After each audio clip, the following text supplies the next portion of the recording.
السلام عليكم حبايبي أبطال تالتة إعدادي محافظة بني سويف. هنحل مع بعض الامتحان سهل جدا مباشر جدا من توقعاتنا بنسبة 15 مليون في المية.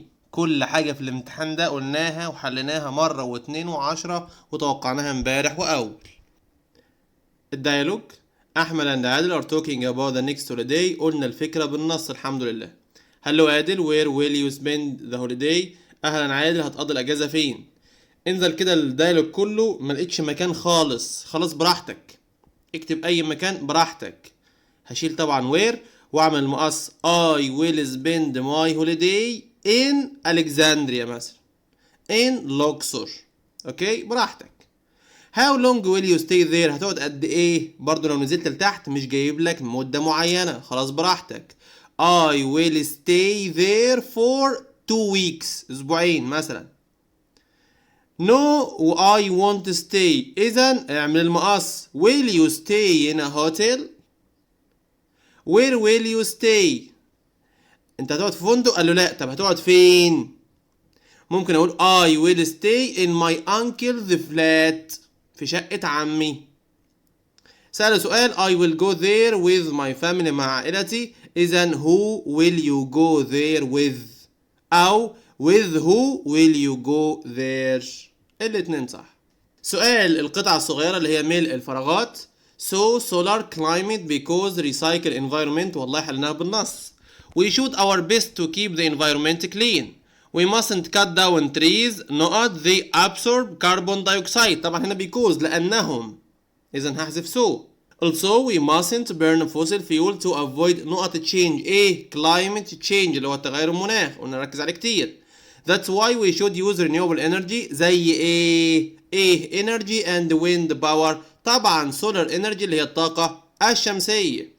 So we will be able to live in a safe environment. نعيش في بيئة آمنة. حبايبي بعد كده القطعة بتتكلم عن واحد اسمه أحمد بيحب يروح مع مامته لما تروح تتسوق أو تجيب خضروات يعني أوكي. بيقول لي في الحقيقة هو بيحب إن هو يزور only one place مكان واحد بس where he can find what he loves most. بيلاقي فيه الحاجات اللي هو بيحبها. It's the children's book shop. خد بالك ركز عليها عشان ممكن يسألك عليها تحت. The children's book shop اللي هي المكتبة بتاعة الأطفال. أحمد goes straight to the bookshop when they get to the grocery store. أول ما هو ومامته يوصلوا للمتجر بتاع الخضروات هو بيسيب مامته ويروح كده مباشرة إلى المكتبة بتاعة الأطفال. أوكي؟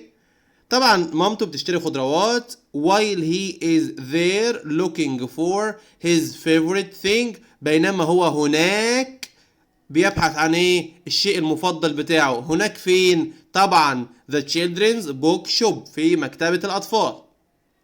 أحمد favorite hobby هوايته المفضلة اللي هو reading القراءة about ايه sports activity اللي هو النشاط الرياضي.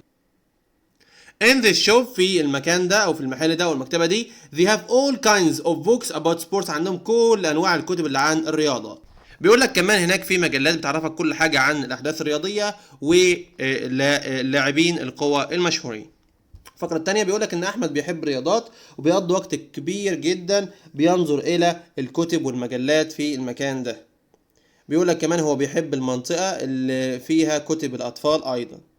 أحمد دايما بينتظر في البوك ستور اللي هو البوك فورم. بيقول لك إن كمان هو أيضا بينتظر في المكتبة دي أو المكتبة بتاعت الكتب دي لحد ما مامته تيجي وتاخده بعد ما تخلص شراء الخضروات. he chooses one book or magazine. بيختار كتاب أو مجلة ومامته بتشتريها له. it's a nice way to spend Saturday afternoon. وبتكون حاجة أو طريقة رائعة إن هو يقضي بيها يوم السبت في الظهيرة. الأسئلة: What's the text mainly about؟ هو القطعة mainly عن ايه؟ بتكلم عن ايه؟ طبعا أحمد هوبي هواية أحمد. اوكي؟ there تشير إلى مين؟ قلنا the book shop اللي هي المكتبة. Number 3 which of the following best describes the boy's feeling at the end of the day؟ ايه من الكلمات دي اللي هتوصف لك الطفل بيكون شعوره عامل ازاي في نهاية اليوم؟ طبعا happy بيكون سعيد عشان هو حقق الحاجة اللي هو بيحبها. Do you think أحمد bought what he wants؟ هل تعتقد إن أحمد اشترى اللي هو عايزه؟ Yes I do أو yes I think so. بيقول لك قال لك في آخر القطعة إن هو بعد ما مامته بتجيله بيشتري كتاب أو مجلة ومامته تشتريها له. Number 2, why does أحمد like to go grocery shopping with his mom؟ ليه أحمد كان بيحب يروح مع مامته لما تشتري خضروات؟ طبعا مش عشان يشتري خضروات، لا عشان كان يروح مكانه المفضل اللي هو ايه؟ The children's book shop. Number 3, what do you think أحمد will do with the book or the magazine؟ ماذا تعتقد أحمد هيعمل ايه بالكتاب أو المجلة؟ اوكي؟ طبعا هيقراها. He will read it. ليه؟ عشان هو هوايته ايه؟ reading اللي هي القراءة. بعد كده اختيارات يا حبايبي سهلة جدا ومباشرة. To be not is something causing little or no damage to the environment. طبعا sustainable اللي هي مش بتسبب دمار للبيئة. اللي بعدها enormous جت في 3 امتحانات لحد دلوقتي. طبعا big او huge. هنضيف ال appear عشان نخليها noun. خد بالك appearance. We should protect our environment. This means that we should not it clean. طبعا keep it clean نبقيها نظيف. A person who travels into space اتكررت 15,000 مرة. An astronaut اللي هو رائد الفضاء. My father was angry. Anger هنا معناها cross يعني غاضب. بعد كده يا حبايبي الكومبليت سهل جدا مباشر. حلينا ال5 جمل بالنص كلهم. The National Park visit طبعا هي اللي هتزور ولا تزار؟ ممتاز تزار. is visited. If you call me call هنا مضارع بسيط إذا will والمصدر will.